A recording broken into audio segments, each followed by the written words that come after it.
Shaun, 60 seconds for. Let me just drop into my body for a second. I don't know if you need this, but I need. Okay, 60 seconds.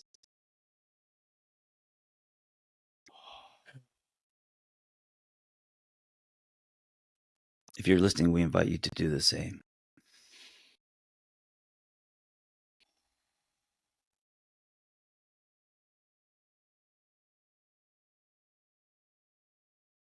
Unless you're driving, keep your eyes open. Yes.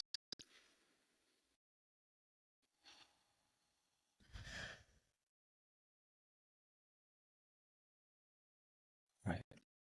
Aloha. I'm ready. I'm ready, Shaun. Oh, how are you? Very well. Oh, very, very well. You know, both you and I had retreat experiences this weekend. We did. Yeah, we did. I'm curious about yours. I'm curious about yours too. Can I just share something? Had a great night's sleep, which is rare. So I woke up, on full, and then went into the restroom, looked at my face in the mirror. First time in my life that I noticed bags. I know, I know a lot of times we don't sleep well, we get bags. I'm talking about the kind of bags where you make a scary Halloween face to your child and it's permanent. Like bags, dude. And I'm like, wow. I feel like at 40, there was a knock at the door. At 50, you wake up, your wife's tied up, the couch is overturned, someone has already stolen your money. Like, it's like, what the fuck? Age. I'm talking about age, Shaun.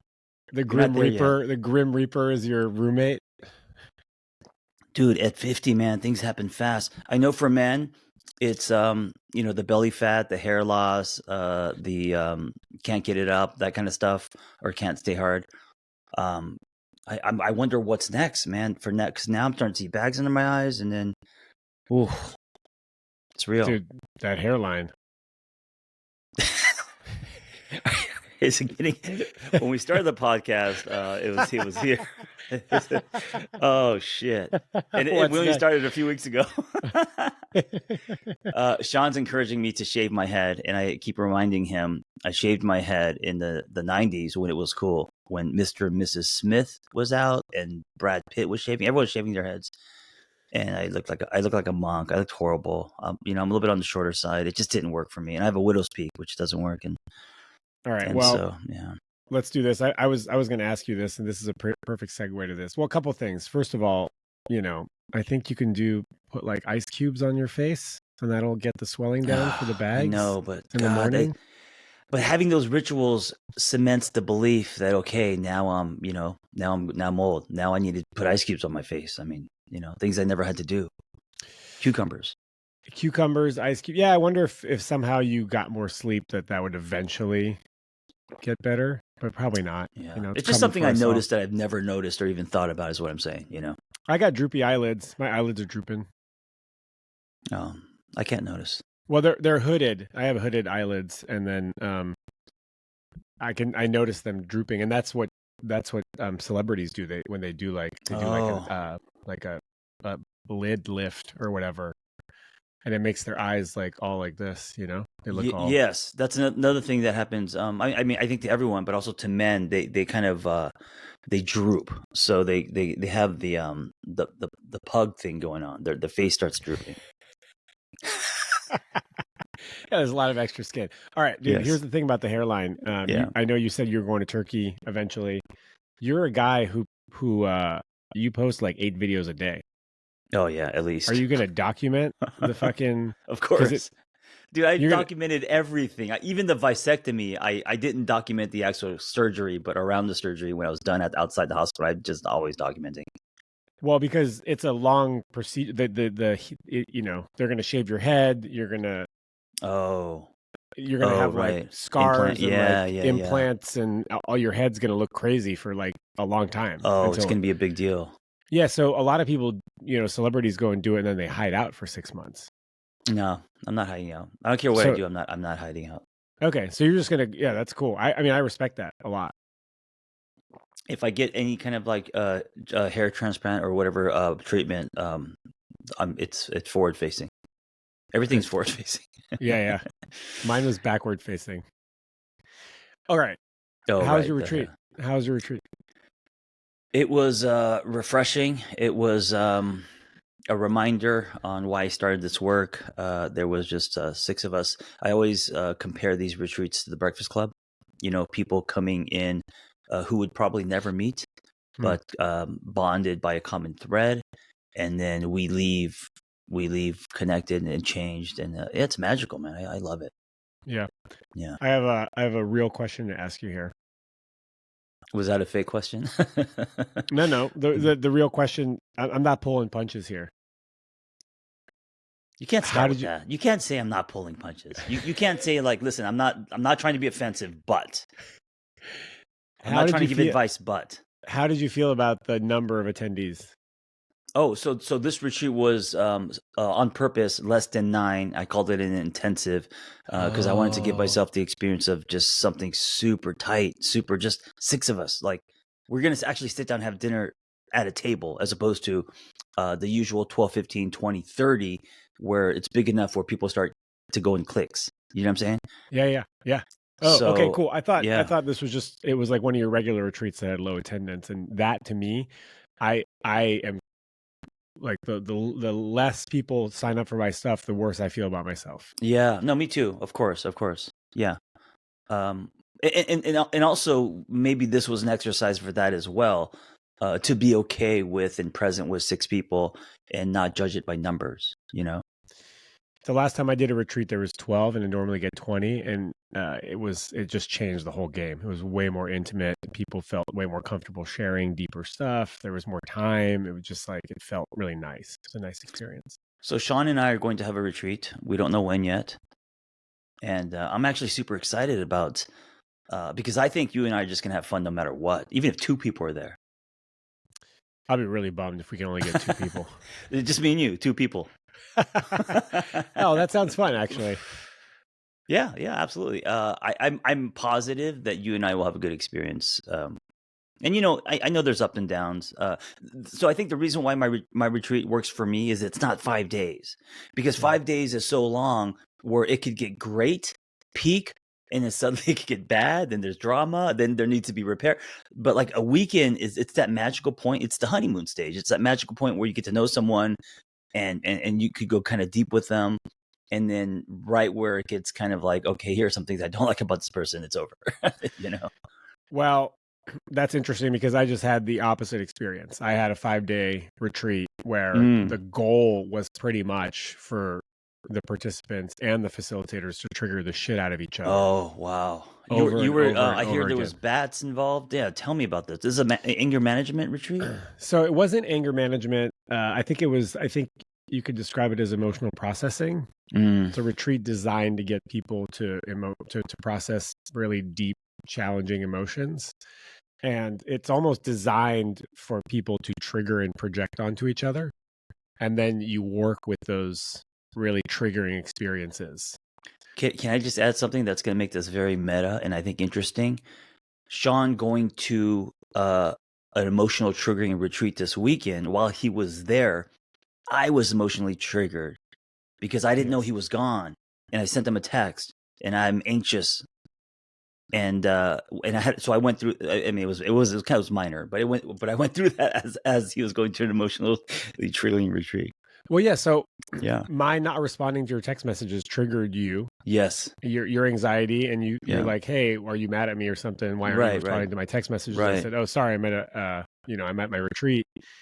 Did you feel abandoned? Did it trigger your abandonment wound? Yeah. And you're What's so interesting because you don't know what's going on. You're just at a retreat, and hey, there's this. Oh my God, it's so hilarious. I think it's Jordan Peele, and you know him and yeah, Jordan Peele, and there's this thing they do with this. It's a split screen, and it's two friends sending a yeah, text. yeah, And the yeah. text is the same, but they're getting very different information. So one's like fucking around, having a great time. It's like I love this guy, and the other guy's like I'm gonna fucking kill this motherfucker. And they're sending the same text. They're just reading it differently. And I thought it was Yeah, hilarious because sorry, the what? tone is missing. The tone is missing, right? Yes, the tone is missing, right? Yeah, So it just reminds me of me where it's like I'll send a text and if people don't respond, of course we have it's life, it's not a big deal. And then or I'll send another text. But like if I send two or three and I'm asking a question and I don't get a response, then I go into my head. Then I'm like, is this person mad at me? Did I do? I mean, you and I had already in my head had a breaking up. We got back together. Like a lot of our whole relationship is just in my head. Went through this whole thing, and on your side, you have no idea what's going on. You're taking a bat at this retreat, hitting things or whatever you're doing. Well, I got the text and I was like, huh, I told them I was going on a retreat, but then I also know that John has, you know, struggled with short-term memory, and so I didn't take it personally. I totally forgot, man. That you forgot that I was at a retreat, and then I was like, but he also doesn't take things personally, but maybe he is taking things personally, and so I apologized. I said, hey, I'm sorry. I hope you don't feel abandoned. I'm at this retreat, and then you're like, no, it's all good. I totally forgot. I'll talk to you on Monday. Hey, that text was really, really sweet, by the way. That's not something that you usually get from another dude. So Shaun texted me, hey, I was away, and he said, I'm sorry if you felt abandoned. And I was like, wow. I was like, what a high EQ, what a safe text. Like, as opposed to someone else who's like, the fuck, I was gone. Didn't I told you, or something like that. Yeah. And even that's okay, because then I feel like, oh yeah, okay. But and we're joking. But he was very gentle and sweet, and I was like, wow, that's what a it felt like just covers. Yeah, weighted blanket. Weighted blanket. Well, Weighted blanket. At this retreat, I learned that I do a couple things as a defense mechanism. One of them is go to jokes, and so there was totally an opportunity for me to call you a pussy or whatever. Dude, listen, you know what'd be funny because of our banter, if you called me a pussy, that would have been I would have laughed out loud, and I would have been like, oh, dude, that's hilarious. I wouldn't have been offended. I know, but I also enjoyed the sensitive text as well. Well, it probably brought us closer together, right? Sure, absolutely. Rather than sort of, maybe you would have found it funny, but it wouldn't have fostered any intimacy, right? So I learned that I do that, and also that when I am faced with difficult experiences, I yawn a lot. And basically what I learned over this week is the last week is that I am so tired, and it's most likely because I've been not feeling or not allowing myself to feel a lot of really painful and challenging emotions, which is why I nap every day for the last 20 years, maybe.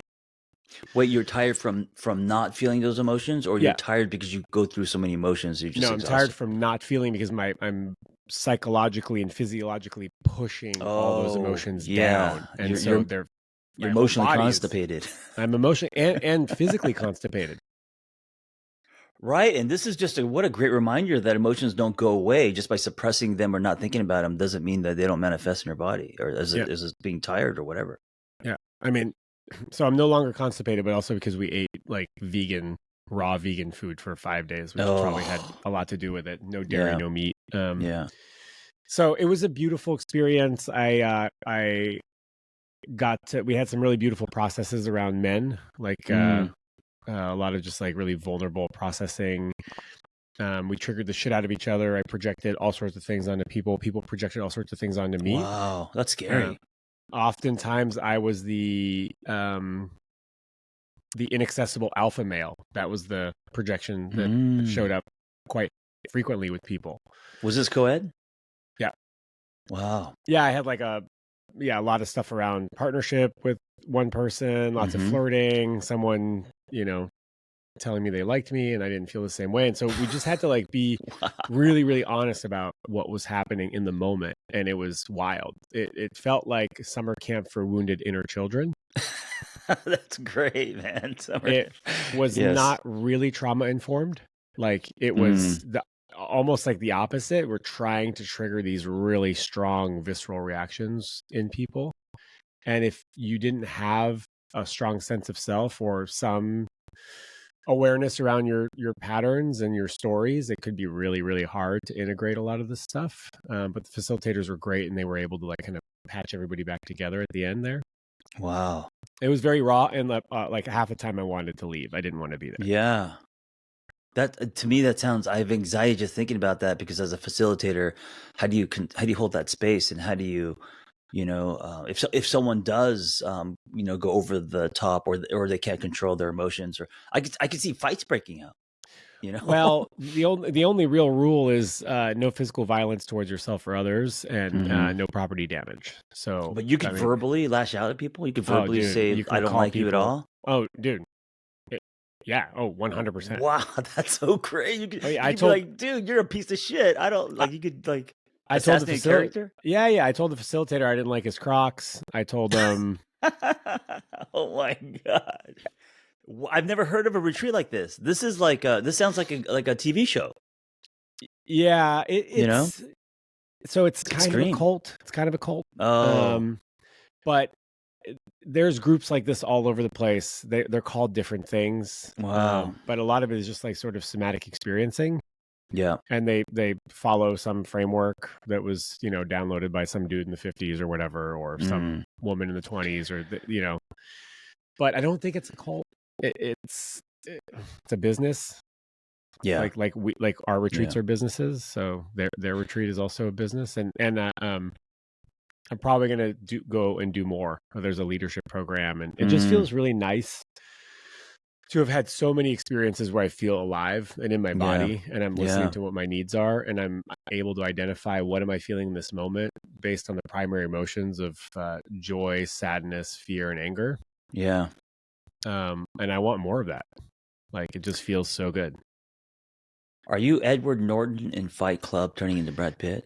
That's what I I don't. see. I I mean, you don't. shaved your head. I mean, there's a lot Yeah, I happening, don't man. You're know. going to these crazy workshop retreats. Yeah, maybe. I don't know. It Yeah. kind of feels like I'm waking up a little bit more than I have been in a while. Is this what attracted you to this retreat? You didn't want to just go to a quote unquote normal retreat. You wanted something kind of exciting and edgy and daring. Well, I went to a workshop, and it was like a taste of what the retreat would be like, and then the Oh, retreat's got a it. taste of what their leadership program is Yeah, like, and yeah, it's like, it's all very smart marketing, but yeah. and some people love the experience and other people hate the experience. Oh, I can And imagine. and I Yeah. loved it. I mean, I felt so connected to a lot of people there, and it was just people saying what's actually on their mind, whether it's Mm, true or not. Like, it's true for them, and wow. it's pretty radical. Yeah. Pretty radical. The mad scientist in me would gravitate toward that for sure. And then by the end, are things good? I mean, is there a closing? Oh Is God. there a repair to all the ruptures that happened? Oh God. Yeah. I mean, Yeah. beautiful Okay. closing. I mean, I broke Yeah. down. It was yeah. They played Tracy Chapman. Everyone's crying. Oh God, Tracy. Hold. What song? What song did I don't Tracy Chapman remember. I was gets me? just Yeah. like, I just started crying even more once that song came on. Um, Change by Tracy Chapman 100% will pull tears out of you. Anyway, yeah. yeah. It felt good. It felt good to cry. So yeah, man. Well, I'm happy for you, man. We had very different experiences, but both very important. It's cool. I love that we both kind of had a retreat experience at the same time. You know. Yeah, totally. I didn't actually know you were doing your retreat until I saw your Instagram. So we Oh, both kind of didn't. We so we both both did. didn't know. We Yeah, we both both didn't know did. we're doing retreats. Yeah. Okay. I want to switch gears here real quick. Yeah. Did Let's do you it. come up with a new celebrity crush / hall pass that's like up to date? You know what? I thought we should do a twist on it, so it's not just a celebrity crush; it's a celebrity man crush. Oh, I didn't prepare for that. Well, here's the thing about the celebrity crush. All my crushes are dated, meaning I don't know who celebrities are anymore. And so whenever I say celebrity crush, it's so generic and so predictable. There's nothing interesting about my answer. And I gotta say, Natalie Portman, Hmm. your celebrity crush is one of those answers where it's like, yes, everyone knows now. You Yeah. know, All right. um, who's now like the new celebrity? I don't even know. I mean, there's a attractive girl from that movie Twister that I think is and then I looked her up and I was like, oh wait, she's way too young. I think she's like 21 or something. Yeah, you got to be careful. Yeah, but I don't know. I don't know. I don't know who celebrities are. I don't know age. But what I thought was attractive about her is she has that whole, and I think you like it too. She has that whole like the London UK Uh, the British accent. Kierna or Daisy Edgar Jones? Oh, Katie O'Brien. I have no idea. I have no idea who Is she a any of these redhead? people I think are. she's a redheadish. She kind of has the Emily Blunt energy. Emily Hmm. Blunt is and I think you're also attracted to that kind of, right? No? Yeah. I think it's this Daisy Edgar Jones person. Yeah, yes, yes, and I don't listen. I didn't do a deep dive on her. It was just a movie trailer, and I was like, oh, she's Yeah, so she's cute. She was in Where yeah. the Crawdads Sing, which was a really great book and movie. Is she young? She's 26 now. Yeah. Okay, that's still young. So I could use her as an example. Redheads, not only, but that to me, so there's an actress, Jessica something. I think she's very attractive. Even like Nicole Kidman, back in the day, the whole like UK, the British accent, the I don't know, something about like a sophisticated, intelligent, classy, like those things are very attractive to me. Okay. Well, I was going to say Jennifer Lawrence. Well, Jennifer Lawrence, yes, for different reasons. So Jennifer Lawrence, I find attractive, because holy shit, she just seems like so herself. Like Yeah. she seems Yeah. like you could just Right. get a Yeah. beer and just talk about dicks, and she's down. You got it. Yeah. Hot Yeah, wings. Yeah. hot wings. Yeah. Yeah, and she's physically attractive too, but she's not like, I don't think she's stunning. She's got great personality. I mean, I think she's stunning, but also has a great personality. Okay. So Yeah, next she's week, mine. She's mine for sure. She's one of mine for sure. we come back with dudes. So is this like dude I that could I do would dudes right now. I could do dudes right now. All right, do dudes now. Should we do it now? Do dudes now. Because we're not going to do 100 dudes. We're doing like, a few dudes and why. Well, Brad Pitt for you. No, I mean, yeah, I mean, yes, Brad Pitt, but man, I just feel like he's too pretty. Hmm. Do you know what I'm saying? And so with dude crushes, for me, it's not so much that like I want to suck his dick. But with dude crushes, there's like other things like, oh my god, I love like what he's built, how he is, how he treats people, his gifts, his talents. So one of the people I think he's underestimated is Keanu Reeves, and I'll tell you why. Look, is he the best actor? I don't think so. Is he like the smartest guy? Probably not. I don't know, but I love his spirit. I just Yeah. there's something about that guy. He's like a Labrador, a golden retriever. He just seems like just a good dude on this planet who's kind of minding his own business. And by the way he lives, we're going to learn so much. I mean, Yeah. he's one of those celebrities where we've never heard anything. Have you ever heard anything bad about this guy? No, and he's known as like a good guy. He goes out of his way when he takes photos with people. His hands are always Yeah. visible. Do you know that? So stuff like that. I know that with Crew, I think on the Matrix, he bought them all like cars or watches. He always gives them a huge percentage of, and also he's had a hard life. I know. I think one of his siblings died, like of cancer. Stuff has happened to him. But I also love like he's sitting on a park bench eating a sandwich. He Yeah. takes the subway. He rides his motorcycle. He tries to live like a normal person. Yeah. And he's like this huge movie star. I like him. I just like the spirit of who he is. I think I would love to hang out with that guy. Yeah. Yeah, just ride motorcycles and yeah. I mean, I knew the motorcycles had something to do with it, but yeah, I agree with you. What about who's one of yours? Well, no, that's the thing. I was like, I just kind of want to hear you talk about dudes that you kind of want to suck their dick, their spiritual dick. A spiritual dick. I don't know if I would want to suck anyone's dick. Shaun, you also have not sold me on that. You told me it's just like elbows, like it's like nothing. It's weird. You didn't like it, so I was like, well, why would I like it? Yeah, it's just not. I mean, I don't know, because you're your own man, John. I don't want to tell you what you will and won't like. I think I know I can imagine it, and I know pretty much what it would feel like, and it would. Yeah, I mean, So I wouldn't be like grossed out by it, but I'm picturing you, yeah, Keanu Reeves. Vanessa's in the room. I don't know if watching. Okay, she's watching. Oh, she's watching. Yeah. She's sitting on. She's sitting on the like armchair, upholstered in the corner, kind of backlit. You can't really see her, but then she's watching you and Keanu getting it on. Dude, this is something that's never happened to me before. At this age, I would be more turned on watching her, yeah, than her watching me. I would get more turned on watching her with like like she thinks firefighters are hot. I think a lot of hetero women think firefighters are hot. Her living out her fantasy, and I get to watch. It's a little kinky, a little creepy, perhaps. I would get more turned on by that than her watching me with like another woman or man or having some kind of experience. What if it was a whole firehouse? No, because then you're talking about a gangbang. You're talking about a gay. There's a difference between seeing your person turned on by someone or a line of men. That's a little I don't know. And also that would be a long time. That would take a long time.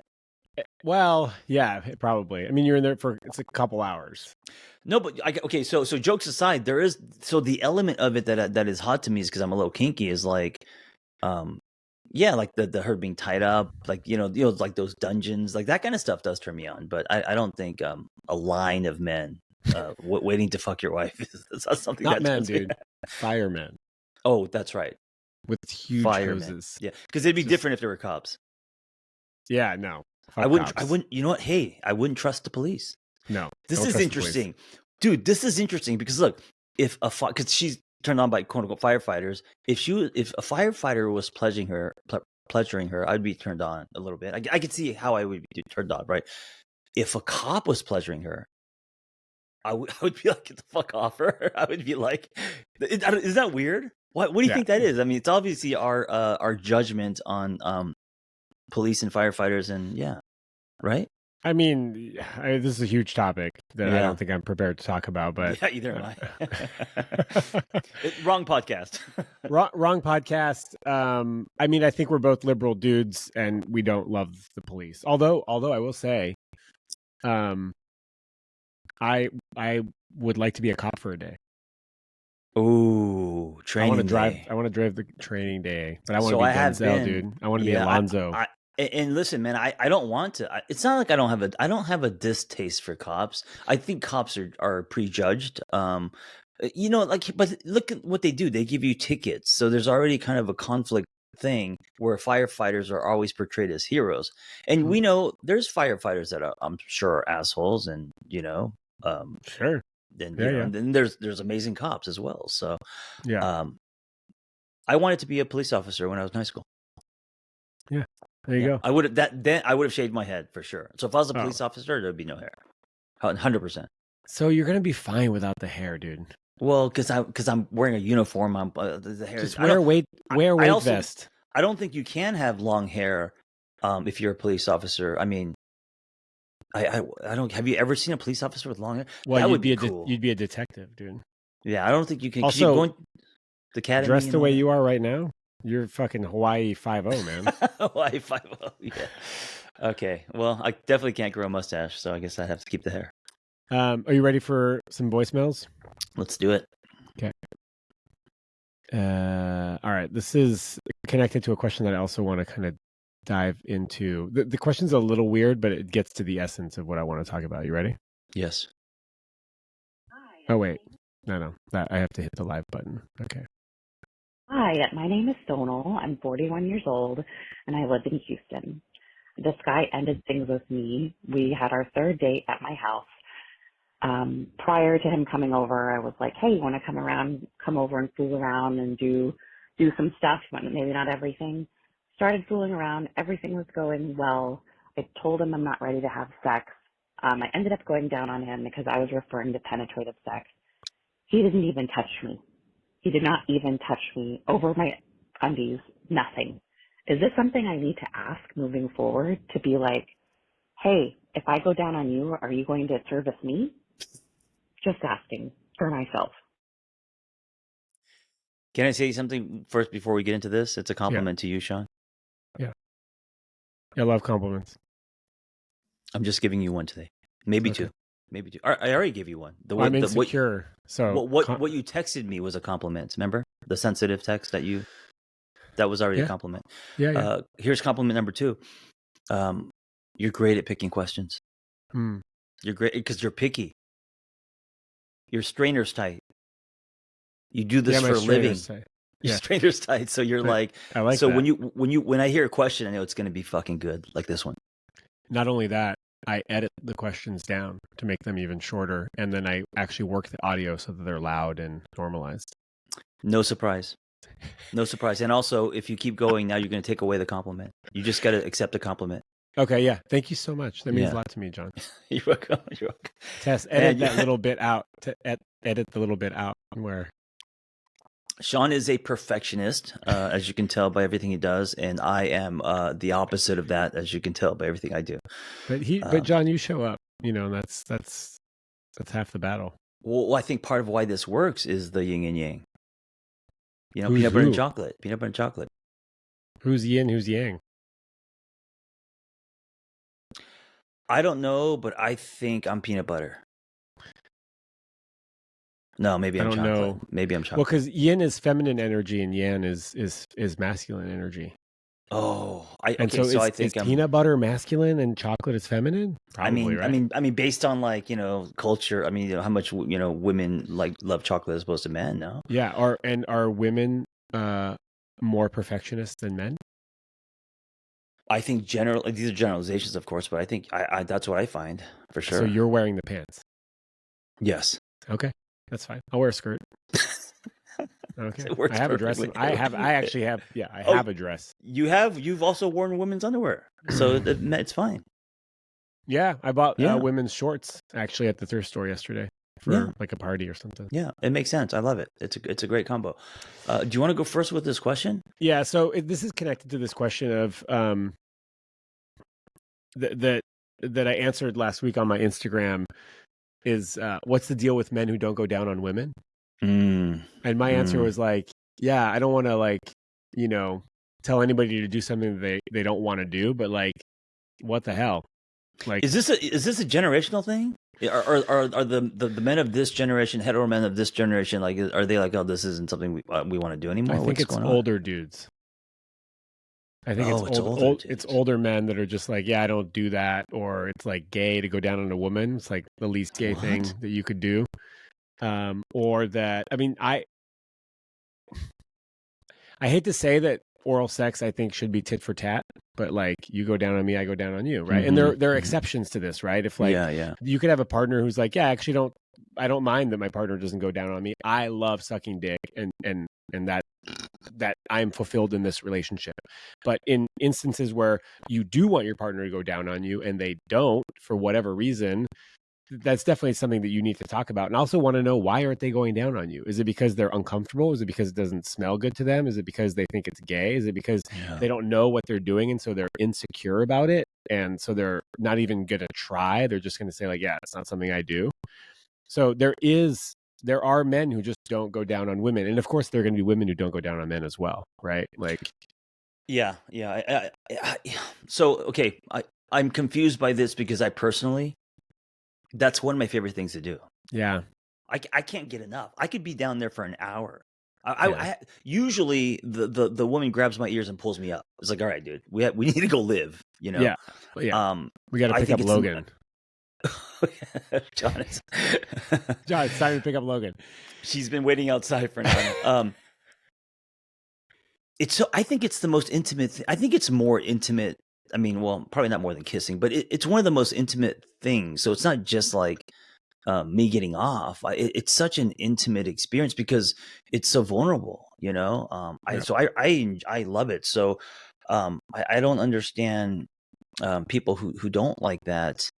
But I do understand the frustration of this person who's like, I did this, and of course I enjoyed it, and then like it was lopsided. I got nothing back. Yeah. And also, she said he not only that, but she said he like didn't even touch her. So it wasn't just that he didn't reciprocate on the oral sex; he didn't even touch her, which makes it worse.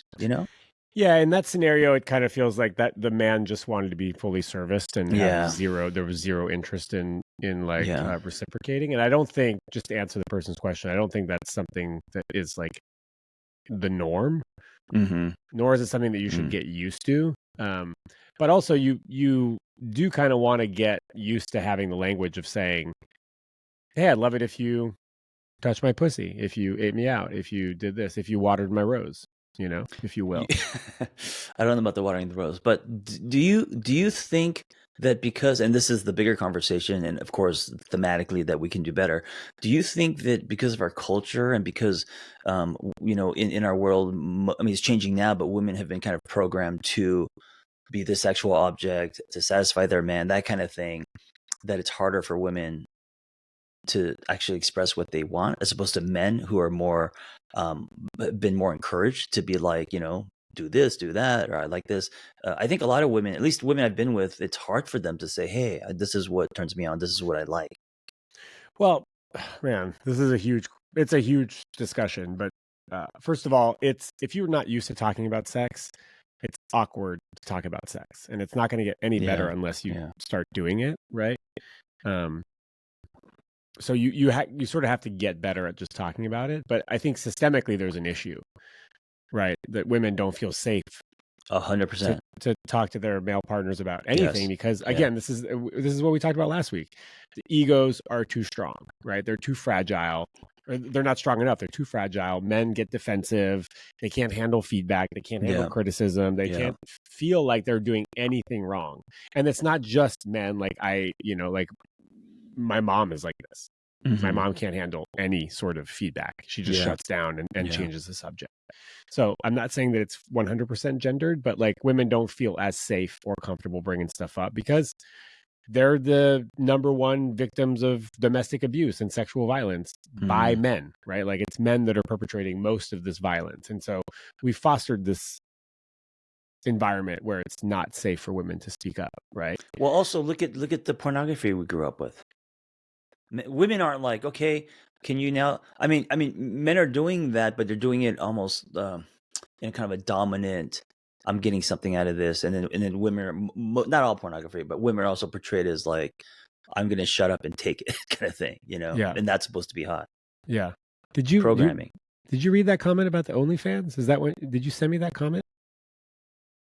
Yes, I sent you that comment. That was wild.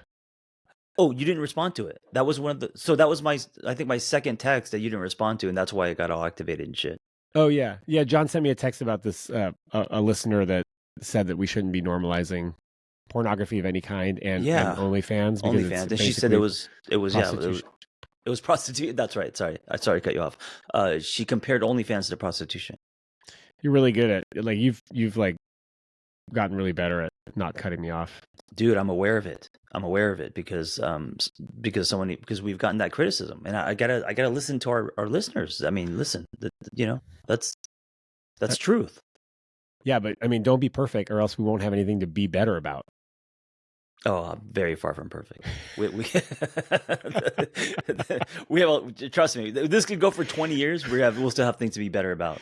It's funny. I read some of the reviews, and some of them are like, "Love the podcast. It's not perfect, but it's really good." And in my head, I'm like, "Whoa, what's the thing? What's the thing that we could improve on?" Have you seen any benefits? Also, why do you have to say that? Why do you have to say it's not? Can you imagine saying, "Hey, I think you're attractive. I mean, you're maybe a 7, not a 10, but I do think you're attractive." It's like, yeah, what the fuck? Why just keep it to yourself? Keep it to yourself. Yeah, also don't. Yeah, just say it's a great podcast. But it's interesting. It's a backhanded compliment. Yeah. It's a backhanded. It's a neg, and it works, right? Because now I want their validation. I want their approval. So we're going to make some changes. It's a trap. It's very sneaky. They're probably not aware they're doing it, but yes, it's basically I love you, get away. It's a trauma bond in a way. So actually. So thank you for being aware of that and doing so much better. Have you seen any like upgrades or impacts in your life other than the podcast where you're not stepping on people as much? Yeah, and thank you for bringing this up because I was going to say this is great. The way that I look at things, like for example, the note here that I interrupt Shaun a lot, right? If that is what I do, and collectively people are saying that, then you have to ask yourself, of course that's rippling outward. Of course there's other areas of because it's not like I'm John Kim outside and when I come here I'm just specifically, right? So like then I start thinking, where else am I interrupting people? Well, probably with my clients, probably running groups at the retreat, probably with my partner, probably with Logan, and then you start thinking, oh shit, this is bigger than so it's kind of, this is the first domino, and I think it's valuable for us to see that because then the change isn't just here and then it stops. The change is, kind of like in all areas of your life. Yeah. Cool.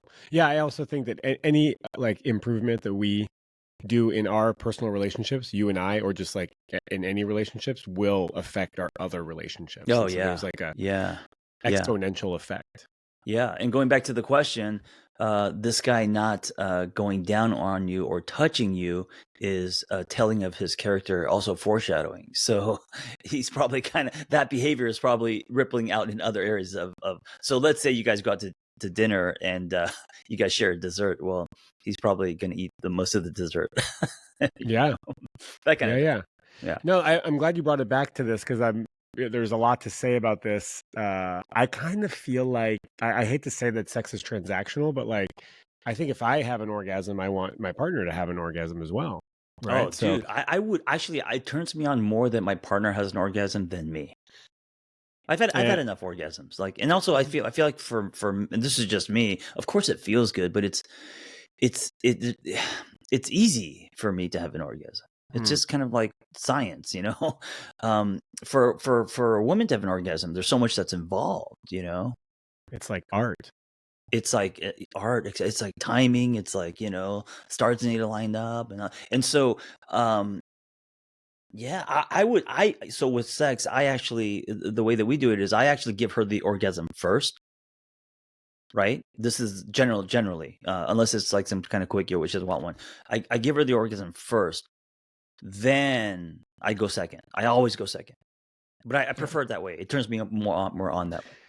So I mean, I'm with you 100%. I read a book by Ian Kerner a long time ago called "She Comes First," and it talks about strategies. Oh, there's a book called that? That's great. Yeah. And some people are like, yeah, that's too transactional. There's some sexism in there, but I'm like, but also physiologically, it's harder for a man to continue staying aroused or interested in sex after orgasm. Yes. And so it just, to me, makes things easier if she comes first. There's a higher chance he's going to fall asleep, and her coming is not going to happen. Yeah, or just lose. Yeah, exactly. Fall asleep, lose interest. You know, go get a pastrami sandwich, whatever. Yeah. So I think if you're with a partner who doesn't want to go down on you, and you are someone who wants oral sex, and you feel that it's unfair that you're going down on them, then it's totally legit to just be like, all right, well then I'm not going to go down on you either. I think it's telling of character. It would just turn me off where it's like, I mean, okay, listen, if it happens once, you know, who knows, whatever, right? There could be other reasons, but if this is a pattern, I would just be like, man, I don't like, where else is he like this in his life, you know? Yeah, it's kind of selfish. Listen, I would give everyone the benefit of the doubt if it's just once, because there's so many things that can be happening with him, his body. I mean, who knows? Like maybe he's got a cold sore in his tongue, and he feels insecure. Who knows what it is? But if it's a pattern, that's it for sure. And as always, you got to talk about it. Yes. Like, hey, how come you didn't touch me? How come you didn't go down on me? Like, do you not want to? Like, what's the story? How are we going to get any of this? Well, I would not. I just wouldn't do it from a blaming. I would do it from more of a curious standpoint. Hey, you know, I was wondering. You know, I really enjoyed our time, but you know, like, or like humor's like I just like, why didn't you do? You know, whatever. Wait, but what if you didn't enjoy it? What if you're like, this is fucked up? I didn't enjoy it. Like, this is fucking weird. I think that could work if it's a little bit funny or a little bit New Yorky, but if it's really dead serious, I mean, I don't know. It might be it might be a little too much. I don't know. Well, is a third date anyways, but I guess I'm saying, like, if this is, you're in a relationship with someone who's not going down on you and sex isn't the way you want it to be, I don't think that we need to bring humor. We could bring softness and love and say, hey, I want to talk about our sex life, you know? Yes, like, you but mean we just don't, we don't need to throw chairs, man. It's just, you know what I'm saying? We don't have to just be like the skid mark bandit. We don't pull the sheets back and go, what is that? The fuck's wrong with you? Are you all gay? Right, yeah. Yeah. Okay. No, I like all that. I like all that. Yeah. You know, people leave us a lot of feedback that they love our different perspectives and that you bring like a different kind of wisdom. And I'm always like, yeah, I'm a little bit too direct sometimes. And you come up with softening strategies. We can't have two Shauns and we can't have two Johns. The show is Shaun and John. So the show is We Can Do Better. Come for Shaun, stay for John.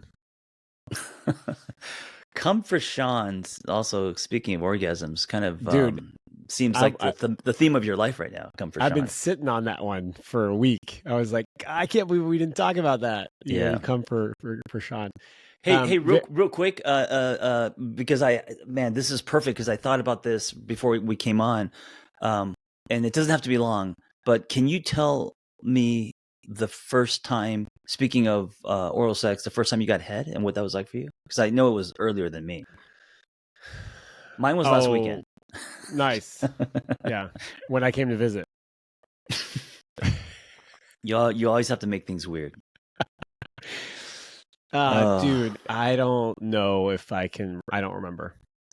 are you the first time? You don't remember the first time that someone went down on you? That imprint is. I mean, I think it's more. It's a bigger imprint than sex. Like you don't remember the feeling of the first time someone I put think your it was penis in with their this mouth. woman named Lily, and we were. I mean, the very first time was like with a cousin, like at like the age of 8 or something. Oh, that was just like playing around and what it Yeah, feels like. Curious. Yeah, yeah, yeah, yeah, yeah, yeah. yeah. But no, dude, I don't remember. It's like kind of all blurry back then. I Mm, think it was Lily. I think I must have been like 15 or something, and it yeah, was in a yeah. school, like a playground or something. Well, I was 17. It was a summer, and my friend was dating this girl. She was from Wisconsin, and she had a friend. She brought a friend. The friend had a crush on me, and she had that Fargo accent, and Okay. she would be like, "John, John," and it was like screeching nails on it. That alone made me kind of not attracted to her. But it was a summer, and I was lonely, and I loved the fact that the fact that she was attracted to me made it seem. So we were making out in my friend's room. He was Korean, so there was Korean blankets. Korean blankets are made of nylon. Summer Korean blankets are not cool, meaning they're not breathable. So they were yellow nylon Korean blankets on the bed. We were making out underneath, and I don't know how we got to this topic, but we were just kissing, and she's like, or maybe I brought it up because I wanted it so bad. I think I was like 17. I felt like I was getting older. I needed to experience this. And I was like, yeah, no one's ever gone down on me. Like no one's. I don't even know what term I used, but I played like the starving kid who hasn't had lunch for a month, Mm. and I felt like, oh yeah, no one's ever. I'm so curious what that would feel like. No one's, and I I could hear her brain, like her wheels ticking. She's like, "Oh, I don't usually do that unless we're like boyfriend girlfriend." And I kept on, yeah. Oh man, I wish I could have that experience. And suddenly, we went from kissing to her head slowly going downward. And I remember like lying there, going, "Oh my god, it's gonna happen! It's gonna happen!" And it's something I'm thinking about for. I mean, by the time you're 17, man, it's like the pimple is white. You know what I'm talking about? It needs Yeah, to be popped. Yeah, yeah. you're ready to Oh go. my god. Yeah, I'm ready to go. I've been wanting. I was curious about this since weird science since I was 15, right? So she starts going. She disappears. She's under the Korean blankets. I'm thinking, fuck, she's not gonna be able to breathe down there because they're Korean. They're Oh, Korean that's nice. blankets. Very So, thoughtful. well, not only thoughtful but selfish because it Oh means that there's yeah, a you didn't ticking want her to clock. pass out. Yeah, I, yeah, yeah. I don't want her to pass out. But I also know that it's gonna be short. You know. And I remember when she put it in her mouth, dude. I mean, I'm a 17-year-old boy. The feeling was like I've never felt anything like that in my mouth. It's basically like you going into a jacuzzi. Mm. Just for No, your obviously, penis. Just for your penis. the feeling was just like, oh my god. You know how a lot of times people say things like threesomes, and then you do it, and you're like, I mean, I've never had one, but you do it, and you're like, oh, that they were so overrated, or Yeah. it's not what you imagined. Yeah. Not a blowjob. Blowjob is above and beyond what you've ever imagined. In Mm. what I thought, right? And right when she put it in her mouth, knock on the door. John, let's go. We gotta go. My friend's saying we gotta get in the car. We're going because he had no idea what was happening. And I'm like, oh my god. I'm like, hold on. And then she popped up, and it's like, we gotta go. We gotta go, Oh, are you kidding? dude. So like a sec, like it, just inside the mouth, done. Wow, that is not how I pictured that. I mean, I thought it was going to take a Oh, second, but I thought it was going to end differently. I wished, and then I left frustrated and hard and all. And I mean, listen, if she was down there for just 2 seconds longer, it would have been over anyway, which would have Yeah, been great because dude. but That yeah, guy's not dude, coming. That guy's not coming to your wedding. we weren't friends. We're not friends anymore. Yeah, yeah. That would instantly not be my friend. No, he had no idea. But no, I remember I remember that like yesterday because of the imprint was so deep because it was a new, fresh experience. I mean, yeah. Well, I gotta be honest with you, John. I feel like John Kim at 17 with begging a girl to blow him underneath the Korean blanket. Blanket. Still to this day, whenever I get a blowjob, Okay. I'm still as excited as you were at 17. Are you really? Yeah, I love. I mean, it's like one of my favorite things. I rarely come from it, but I do love it. Yeah, either do I. I also it doesn't feel the same, this is not because of the person or the attraction. I think at 51, definitely doesn't feel the same as 17. Like it's the feeling has worn off. Does that make sense? Yeah. It's not. I don't know why. I wouldn't, do you think I'm going numb or something? I don't know. It's just not. Well, It's not the I was same. kind of thinking. Well, you got circumcised at like later in Oh life, yeah, right? yeah. I got circumcised at like 9. Okay, that's not that late, but yeah, maybe. I think it requires I mean, depending on the technique, of course, but I still think it requires, some patience and like an ability to feel more subtle sensations. Yeah, I think also I need more to get turned on. Mm, Meaning she needs to well, she doesn't need to do anything, but if she does it like it's not even attached to my body. yeah. If she does it like I don't care if you like it, it's turning me on, then it turns me on. Does that make Okay. sense? As opposed to I'm doing it for you. Do you like Yeah, this? I'm doing this for you. I was actually kind of curious what turns you on about making your partner come first. Oh, I mean, so many things. Are you kidding me? No joke. It's intimate. It's intimate. It's also like satisfying to see your partner satisfied. You get a little ego boost. Oh yeah, I can't deny it. There's ego there, right? Don't deny Because most men where the woman doesn't come, they get very frustrated that she's not coming. it. Yeah. Like it's something about them. They're doing something wrong, or they're not big enough, or whatever it is, right? So the internalization of that. So if you can make your partner come, there's definitely ego there.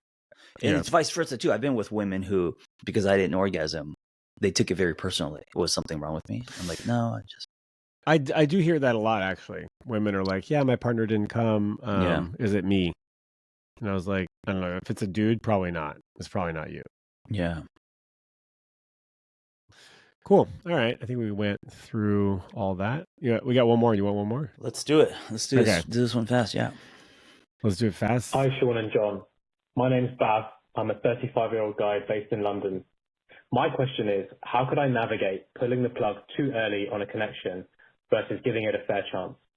I've been dating someone for a few months now. She's kind, considerate, smart, ambitious, and we enjoy spending time together. At the same time, I'm feeling doubts about it being a long-term connection. For example, she's a bit older and I don't know if she wants to have kids one day. And also, I'm not sure I'm feeling the physical chemistry in the way I want to, though we are having sex. But I'm trying to do better myself by not overthinking and exiting too early. Equally, I feel guilty for creating new memories with someone if I'm having doubts and might decide that they're not the person for me. Feels like I might be misleading the other person. So what are the kinds of questions I could ask myself or ask her to help work through this? Shaun, I know her feelings are not mine to protect. How do I stay kind while prioritizing my needs? And would asking these questions crystallize the inevitable and end the connection anyway? Would value your thoughts and help. Thank you. Is it just me, or does he sound like a robot? I think he wrote it out and read it. That was AI. The question's too perfect. The cadence of how he was speaking was very kind of. Yeah, he was reading it, but it's also a dude, and it's the first dude who asked us a question, and the question is basically like, how do you figure out like if the connection is right for you, and how do you not dip out too early and give it a chance, and how do you not feel bad about it's a great question. Stringing somebody along, or leading them on. It's a pretty complex question, and that's why when you were like, "Hey, let's do this one quickly," I was like, Well, no, we don't have to go quickly. What for you? At what point do you kind of know, and then when you're dating someone and you know it's probably not going to go further than this, how do you know that, and at what point, and then how do you actually end it? Well, I don't know until I know. There's no like, oh, I'll know by the 3rd month, or I'll know by the 2nd month. Like I'm taking it one day at a time. I'm taking one date at a time. Yeah. And I am often talking about how I'm feeling.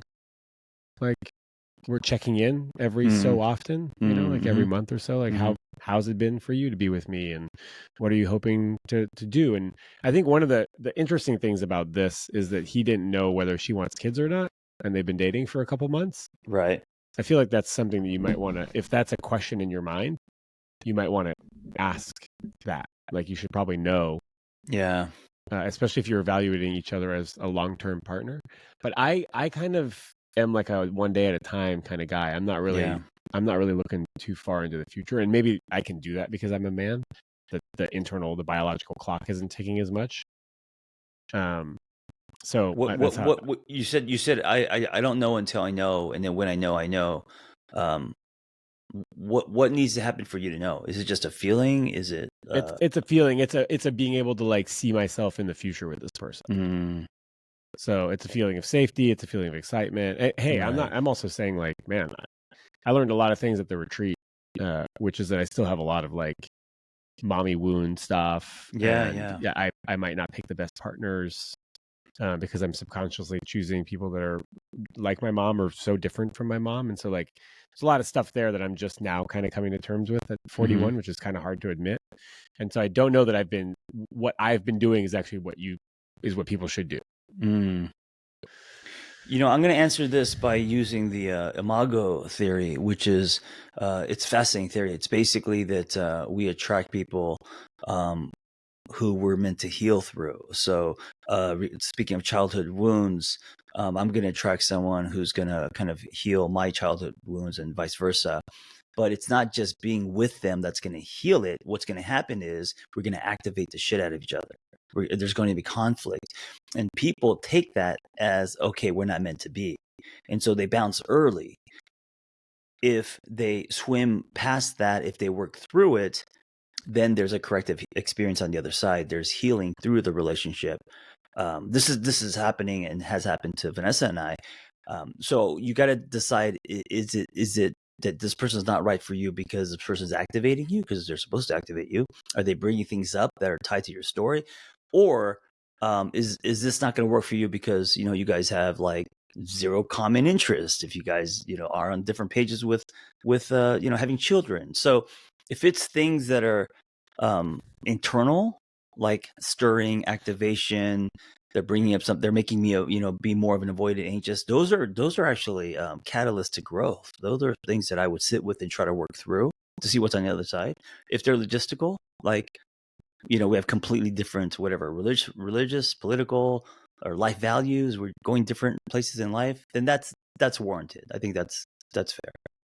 Yeah, I like that. I mean, relationships are healing. That's something I've always said. You heal through relationships, whether they end or not. And that's sort of why I'm like, Yeah. it doesn't really matter if this is going to go the distance or not, as long as Right. you're learning something and you're healing some parts and you're getting closer to what am I actually looking for, or what does it feel like to be with a partner that's more aligned. The fact that there's very little chemistry, like sexual attraction, probably not great. Like I'm guessing. Yeah. How did you feel about Vanessa when you first met her? Oh, I mean, the sexual chemistry was great, amazing. Yeah. I didn't want to leave the apartment. Yeah. Nice, dude. I think so. This is a really good point. I think if you're starting with low sexual chemistry, or because of course sex gets better as you get to know each other, but if just isn't much there and you see the person more of as a friend, that's hard because it's going to be hard to build from that.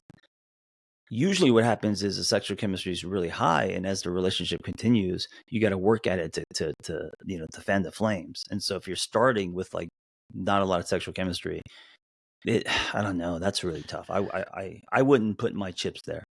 Well, it could build, right, as you deepen. Sure. Right? And actually, it does kind of feel like this relationship is a little bit more surface level if he's not able to talk about whether, or doesn't already know at 3 months whether she wants kids or not. Like, it means they're not really talking about stuff that's going to build intimacy. Yeah. And I think like as you go deeper, then you could also feel closer, and that could fan the flames of sexual attraction.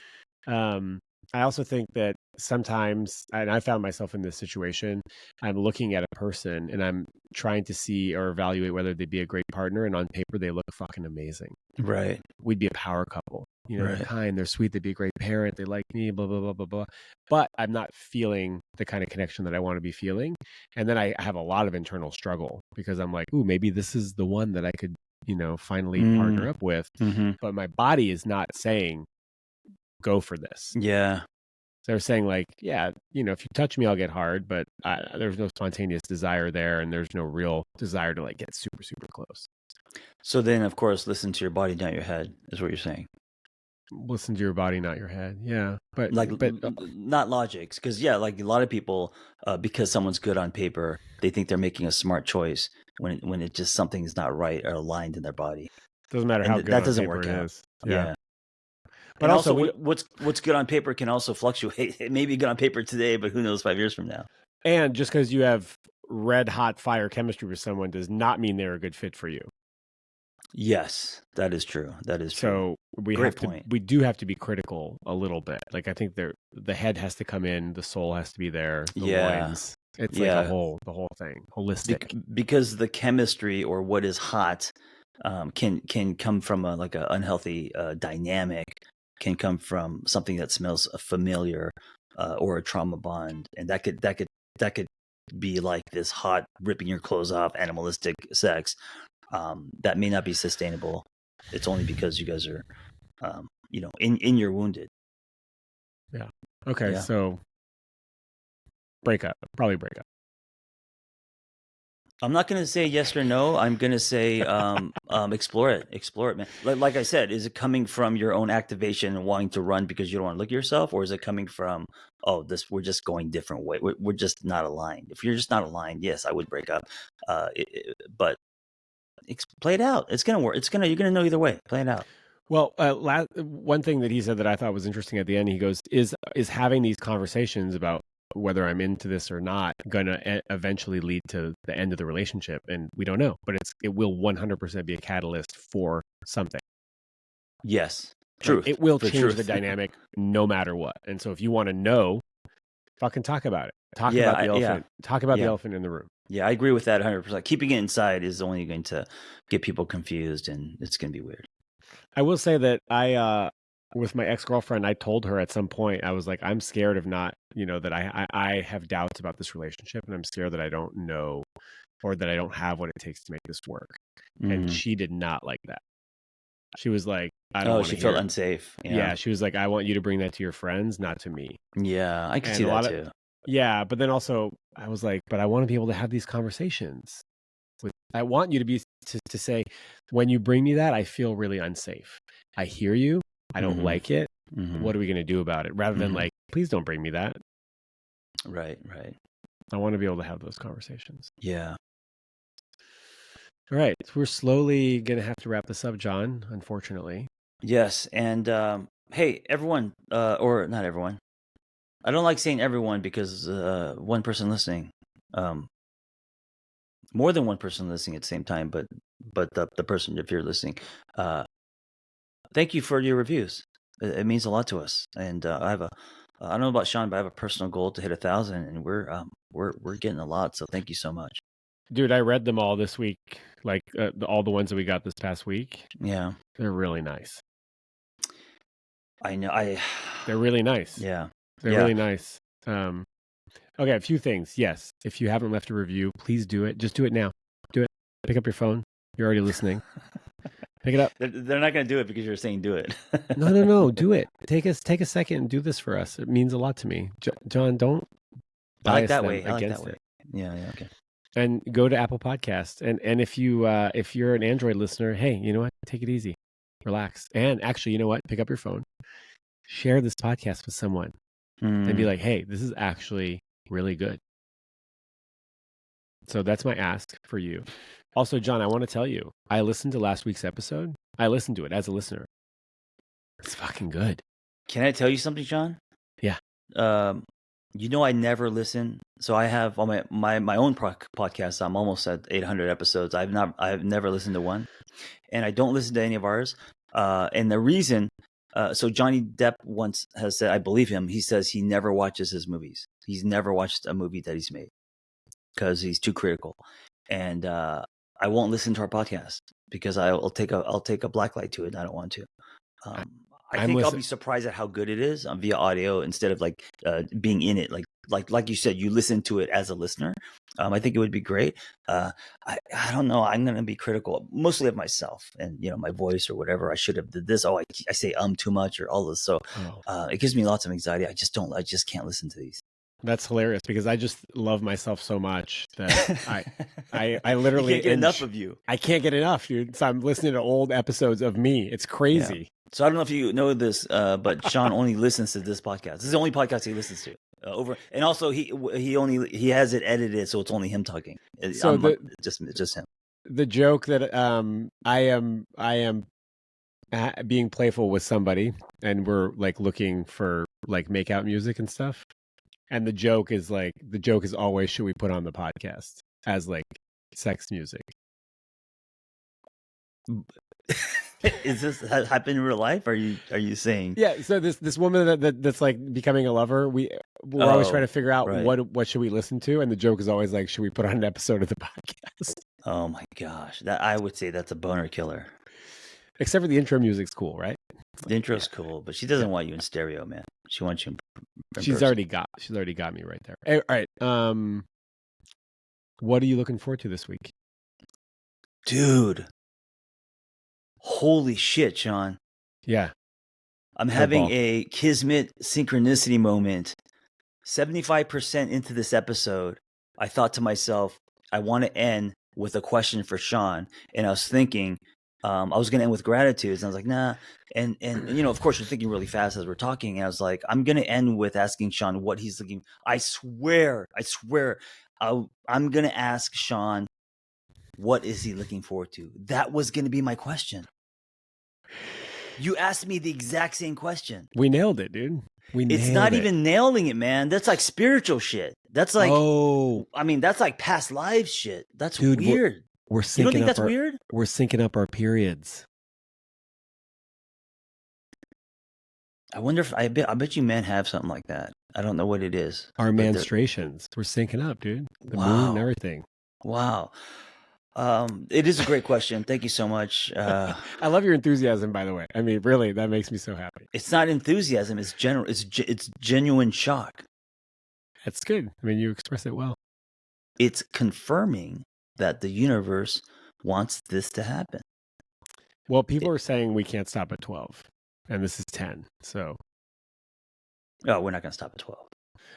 No, but we were going to stop at 12 if we didn't like it. We were going to stop at 12 if no one's listening. We were going to stop at 12 as we gave it our best shot, you know? I mean, let's just say it. I want to keep going.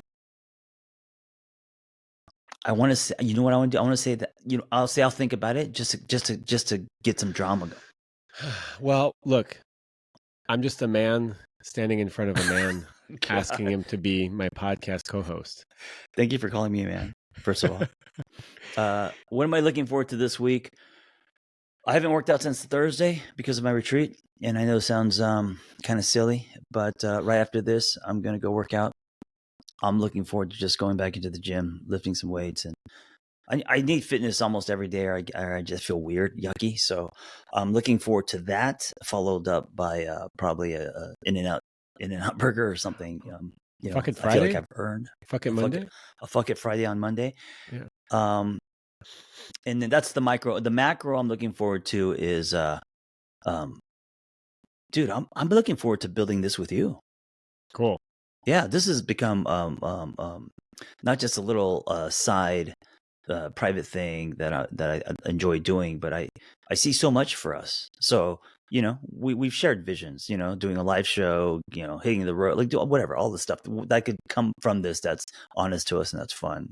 Our own retreat, stuff like that. So I'm looking forward to what this unfolds into. It's funny. I had a note here. I mean, those sound delightful. I also haven't worked out. I didn't work out all of last week, and I'm excited to do that. I thought we should change the name of the podcast to like Two Young Monks or something. If you ever shave your head. Two Young Monks. That's what someone said? That's what I was they're joking thinking. Because you shaved your head, and if I shaved my head, they're saying we should call it two young monks. Two young monks in a G-Wagon or something. There's something there. Scrotums? Sorry. Maybe. I don't know. Yeah, okay. I don't know. Anyways, that sounds fun. Yeah. Get back to the gym. I also am super pumped about this. This is like my favorite thing of the week, to be honest with you.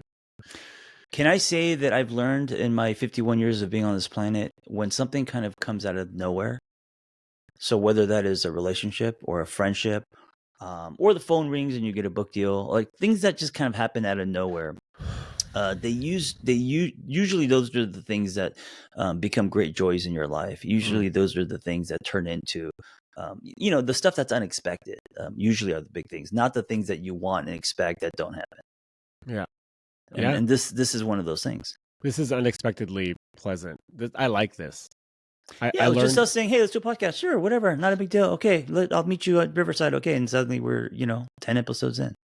I learned on the retreat that when I like something, to just say I like it, to like get used to tuning into good. what I like and that. don't like, and I like this. I like it a lot. Is there a part of you that doesn't want to say that? Is it like the I'm not gonna say it till he says it? Like No, I'm I not don't gonna care. kiss, or like the I love you. I'm not gonna say I love you until that person says I love you. I don't care about that shit. I'll just say it because good. I'm the first to say I love you all the time. Me too. If it's honest to me, I'm gonna say it. Yeah, and if you're not ready to say it, that's all good. That's on you. Also, I don't want to play. Life's too short to play chess. I don't know how to play chess. Checkers. Barely know how to play checkers. See? Tic-tac-toe. Tic-tac-toe. You know how to play tic-tac-toe. Yeah, and I don't want to play. I just want to be honest. Life's too short for strategy when it comes to a relationship. Right. And this is why I appreciated Shaun's text. Instead of calling me a pussy, he said, hey, man, if you felt abandoned, like, do you feel abandoned? Oh, you know what I like, Shaun? And I know we got to get going. Shaun calls me homie. Yeah. I like it. Let me tell you something. That I would not usually like that. You know why I like it from you? Because it lands different. It lands different. Do you know why? I know I'm older than you. We're about the same age. You've earned the right to call me homie, because no one uses that word. It's from the 90s. Love it. If a Gen Z called me a homie, I'd be like, don't ever call me that. Yeah. So you've earned it, number one. And we have an authentic relationship that is growing and building. And so if you call me homie, it's kind of endearing. I like it.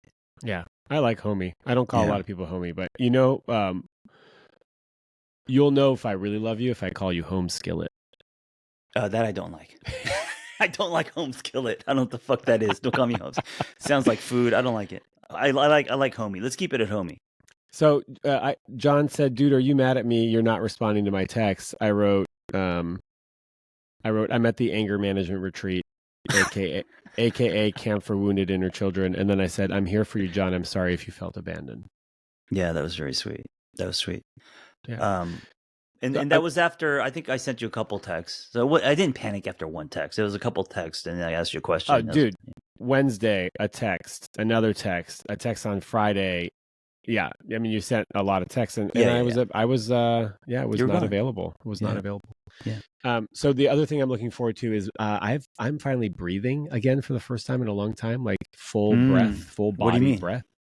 I've just been. I kind of feel like I'm walking around with a full breath, and that like my breathing has been impacted for a long time emotionally. I think emotionally I've been blocked. And I haven't been able to breathe in my belly. And all I did this week was belly breathe and like sigh and yawn and like move emotion. And I feel like I feel more energized and able to breathe in a long time. And so I'm excited to just breathe. We could definitely do, everyone, we could all definitely do better with breath. And so thank you for the reminder. What a good place to end. Air. Yeah. Hey. We forget. Have a beautiful week. Take a breath. Be well. Thank you for listening. Yes.